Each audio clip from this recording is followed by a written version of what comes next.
सगळे सगळे विचित्र वागतात माझ्याशी. कोणालाच वेळ नाहीये माझ्यासाठी. एक तर समीर सकाळी दिसला नाही. आजोबा ते विचित्र वागतात माझ्याशी. मी बोलत असताना तोंडावर निघून गेले माझ्या. तर नेहाला माझ्याशी बोलायला वेळ नाही. तो समीर त्याला काय म्हणे प्रेझेंटेशन करायचं. सुरेशलाही वेळ नाही माझ्याशी बोलायला. रिअली एवढे बिझी आहेत सगळे. बरं हे सगळं सुरू कोणी केलं? आजोबांनी. चूक कोणाची? त्यांची. समीरने त्यांना साथ दिली. आणि चिडलंय कोण? आजोबा आणि Sameer. I mean that's not fair. मी त्यांच्यावर चिडायला हवं तर तेच चिडलेत माझ्यावर. ठीक आहे, त्यांना बोलायचं नाहीये ना माझ्याशी. मी पण नाही बोलणार कोणाशी. त्यांना गरज असेल ना तर ते येऊन बोलतील माझ्याशी.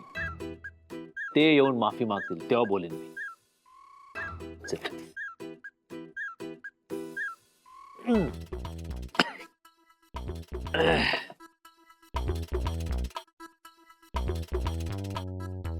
कॅफेटेरियामध्ये कोणी नाही. एवढे बिझी आहेत सगळे.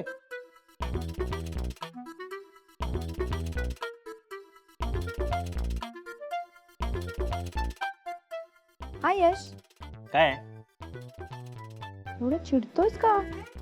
मी चिडलोय? हा ए का ना तुझं? ओमकार किती धूळ आहे या टेबलवर आणि खुर्च्यांवर. कोण साफ करणार? मी. सर, मगाशी सगळे टेबल पुसून घेतलेत मी. हा मग का पडले इकडे टेबलवर? आज साफ करत होतो म्हणून हा मग न्यायचा राहिलाय. उचल आता. हो. दादा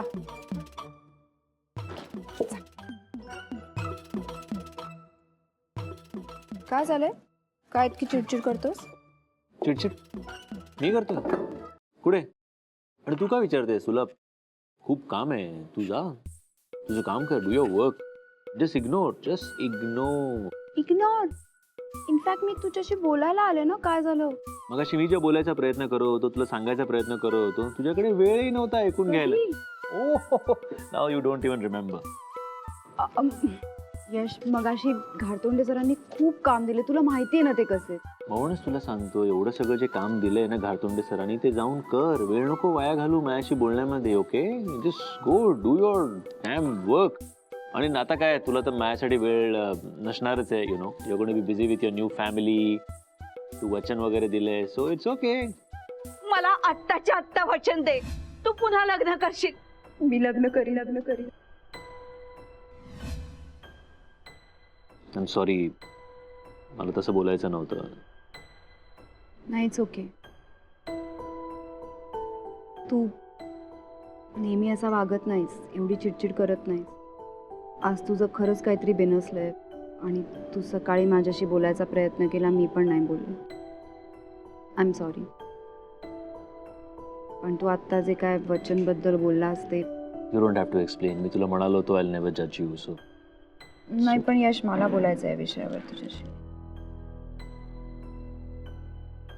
खरं सांगू यश, मला नाही कळत आहे मी काय करू.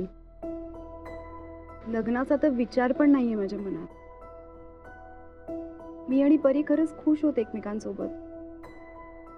आमचं छोटंसं जग आहे. मी परीसाठी, परी माझ्यासाठी.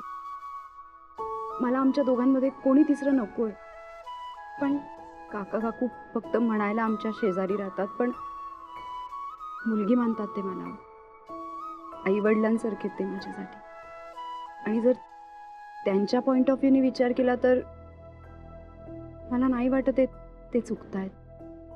मी फक्त आत्ताचा विचार करते, पण ते माझ्या आणि परीच्या भविष्याचा विचार करतायत. मी खूप वेळा प्रयत्न केला त्यांना सांगायचा की मला लग्न नाही करायचंय, प्लीज आपण या विषयावर नको बोलूया, पण तरी ते हा विषय काढतात. मला कधी कधी खूप राग येतो, पण मी जेव्हा शांतपणे विचार केला ना तेव्हा मला कळलं की त्यांना माझी आणि परीची काळजी आहे म्हणून ते बोलताय. मला लग्नाला आग्रह करून त्यांना काय मिळणार आहे? तर खरं तर काहीच नाही. वेळ हातात निघून जायच्या अगोदर तू मला वचन दे की तू लग्न करशील म्हणून. माझ्या वयाच्या प्रत्येक माणसाची इच्छा असते की डोळ्यासमोर त्याच्या नातूचं लग्न व्हावं. कुठल्याही आईबाबांना आपल्या मुलाचं भविष्य सुखाने जावं, सिक्युअर असावं असं वाटतं. आणि आता काकाकूंचं पण वय होत चाललंय.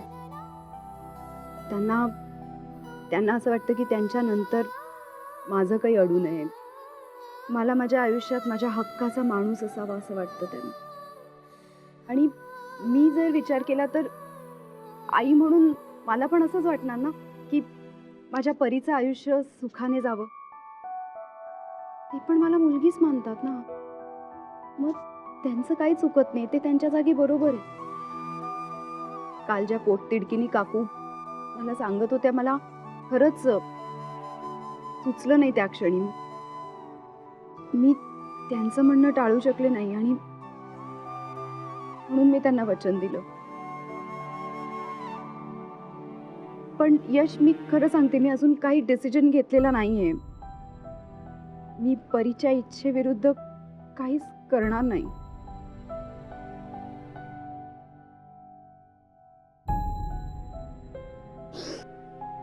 सॉरी, मी माझ्याबद्दलच बोलत राहिले.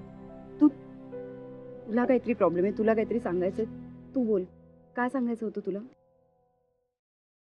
काही नाही, सुटला प्रॉब्लेम. किंवा आपण असं म्हणूया की प्रॉब्लेम नव्हताच. तूच मगाशी म्हणाला ना तुला काहीतरी. आय नो, पण कधी कधी असं होतं ना नेहा की दुसऱ्यांचे प्रॉब्लेम्स ऐकल्यावर आपल्याला आपले प्रॉब्लेम्स किती छोटे आहेत याची जाणीव होते. Something like that. कधी कधी तू पण आहे ना परीसारखाच मोडी वागतोस. Same birthday. चल निघूया आपण, नाही तर परत घाडतोंडे सर ओरडतील. तू येतोस ना? नाही, तुझा मला एक फोन करायचा आहे.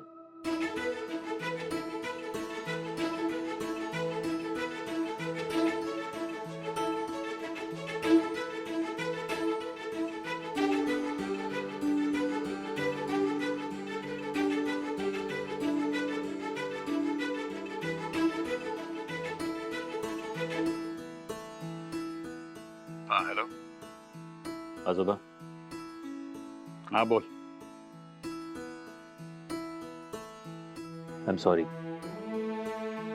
मला माहिती आहे मी काल खूप विचित्र वागलो, खूप चिडलो, खूप बोललो तुम्हाला. I am really very sorry for that. मला प्लीज माफ करा. अरे इट्स ओके, मी विसरलोय, तू पण विसरून जा. तसं नाही आजोबा, मला कळते की तुम्हाला माझी काळजी वाटते म्हणून सारखे तुम्ही माझ्या मागे लागता. पण ही गोष्ट मी समजू नाही शकलो आणि म्हणून मी ओव्हर रिॲक्ट करून बसलो.